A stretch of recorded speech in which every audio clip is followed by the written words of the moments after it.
नवरात्रि के पहले दिन मां शैलपुत्री की कहानी। बात उस समय की है जब राजा दक्ष ने एक भव्य यज्ञ का आयोजन किया और उसमें भगवान शिव का अपमान कर दिया। अपने पति का यह तिरस्कार देवी सती से सहन न हुआ और उन्होंने उसी यज्ञ की पवित्र अग्नि में स्वयं को समर्पित कर दिया। इस घटना से पूरे ब्रह्मांड में हाहाकार मच गया। तब सभी देवताओं ने देवी से पुनः अवतार लेने की प्रार्थना की। देवताओं की प्रार्थना सुनकर देवी ने पर्वत राजा के घर उनकी पुत्री के रूप में पुनर्जन्म लिया। पर्वत राजा की पुत्री होने के कारण उनका यह दिव्य स्वरूप शैलपुत्री के नाम से विख्यात हुआ। मां शैलपुत्री बैल पर विराजमान है, जो शक्ति और धैर्य का प्रतीक माना जाता है। उनके एक हाथ में त्रिशूल और दूसरे में कमल का पुष्प सुशोभित है, जो उनकी अलौकिक शक्ति का परिचय देते हैं। इसी मंगलकारी और प्रथम स्वरूप के कारण नवरात्रि के पहले दिन मां शैलपुत्री की आराधना की जाती है। ऐसी मान्यता है कि उनकी पूजा करने से जीवन में स्थिरता का आशीर्वाद प्राप्त होता है। नवरात्रि के दूसरे दिन मां ब्रह्मचारिणी की कहानी।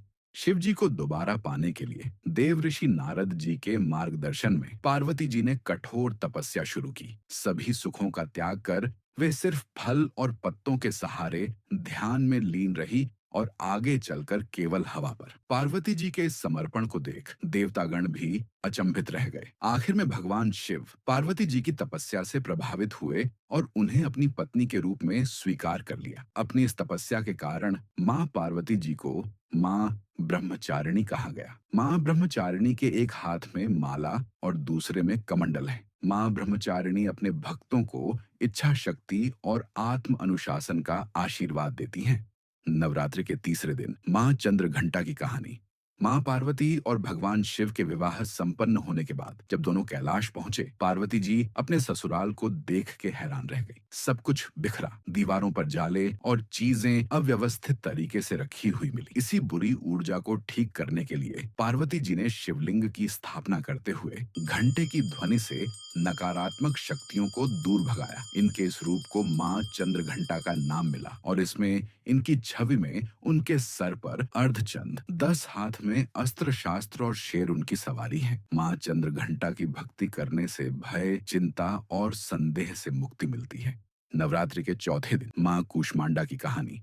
सृष्टि के बनने से बहुत पहले चारों ओर बस घना अंधेरा था। न कोई देवता, न कोई दानव, यहाँ तक कि जीवन का नामो निशान तक नहीं था। सिर्फ एक थी जिनकी मुस्कान इस अंधेरे को रोशन कर सकती थी, और जब वो हंसी, उनकी खिलखिलाहट से ही ये सारा ब्रह्मांड बन गया। तभी से वो मां कूष्मांडा कहलाई, सृष्टि की जननी। वो एक शक्तिशाली सिंह की सवारी करती हैं और उनकी 8 भुजाओं में तरह तरह के अस्त्र शस्त्र हैं और साथ में अमृत से भरा हुआ एक कलश भी। ये उन्हीं का तेज है जिससे सूरज में इतनी गर्मी और रोशनी है। मां कूष्मांडा हमें एक खुशहाल और सेहतमंद जीवन जीने की शक्ति देती है। जो भी भक्त मन की शांति और विचारों की स्पष्टता के लिए उन्हें पुकारता है, वो हमेशा उनकी मदद करती हैं।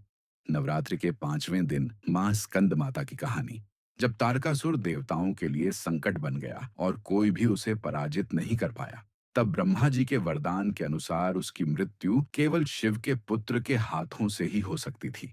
शिव के पुत्र होने के कारण कार्तिकेय का नाम स्कंद पड़ा और उनकी माता होने के कारण ही पार्वती देवी स्कंद माता कहलाई। अपनी गोद में स्कंद को बिठाए 4 भुजाओं में कमल फूल उनकी करुणा और ममता को दर्शाते हैं। वो सिर्फ एक मां नहीं, बल्कि साक्षात ममता और दैवीय कृपा की मूर्ति है। जो भी उनकी पूजा करता है, उसे बुद्धि और सुख समृद्धि मिलती है। स्कंद माता एक ओर जहां एक योद्धा की मां है, वहीं दूसरी ओर वो इस सृष्टि का पोषण भी करती हैं। नवरात्रि के छठे दिन मां कात्यायनी की कहानी। जब महिषासुर का अत्याचार बढ़ा और सारी दुनिया परेशान हो गई, तब सभी देवताओं ने मिलकर मां दुर्गा से प्रार्थना की। कथा के अनुसार महर्षि कात्यायन ने कई वर्षों तक कठोर तपस्या की, जिसके फलस्वरूप भगवती प्रसन्न हुई और उन्होंने उनके घर जन्म लिया।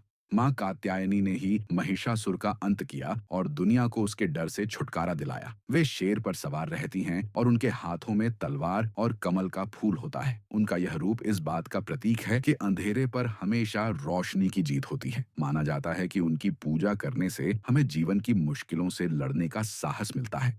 नवरात्रि के 7वें दिन मां कालरात्रि की कहानी, जिन्हें अंधकार और काल का नाश करने वाली माना जाता है। जब राक्षस रक्त बीज अपने वरदान के कारण देवताओं के लिए अजेय हो गया, तो देवी पार्वती ने कालरात्रि का भयंकर रूप धारण किया।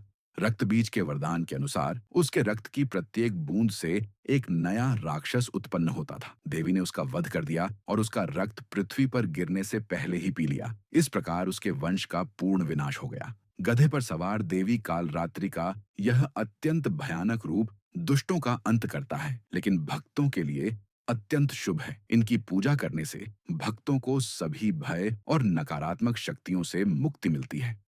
नवरात्रि के 8वें दिन मां महागौरी की कहानी।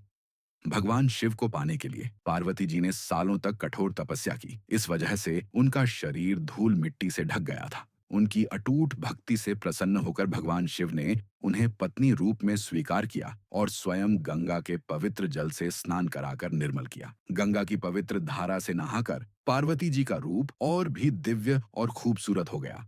उनका यही रूप महागौरी के नाम से जाना गया। महागौरी मां नंदी की सवारी करती हैं और उनके हाथों में त्रिशूल और डमरू है। मां महागौरी पवित्रता और आध्यात्मिक विकास की प्रतीक हैं। नवरात्रि के 9वें दिन मां सिद्धिदात्री की कहानी। उनकी शक्तियां इतनी महान हैं कि बड़े बड़े देवता और योगी भी उनका आशीर्वाद मांगते हैं। माना जाता है कि खुद भगवान शिव को भी सारी सिद्धियां, दिव्य शक्तियां मां सिद्धिदात्री से ही मिली थीं। मां सिद्धिदात्री में देवी के बाकी सभी 8 रूपों की शक्ति होती है। वह कमल के फूल पर बैठती हैं और उनके 4 हाथों में शंख, चक्र, गदा और कमल का फूल होता है। इन्हीं की पूजा के साथ नवरात्रि का त्योहार पूरा होता है। जो भी भक्ति से इनकी पूजा करता है, उसे जीवन में हर काम में सफलता का आशीर्वाद मिलता है। नवरात्रि की हार्दिक शुभकामनाएं।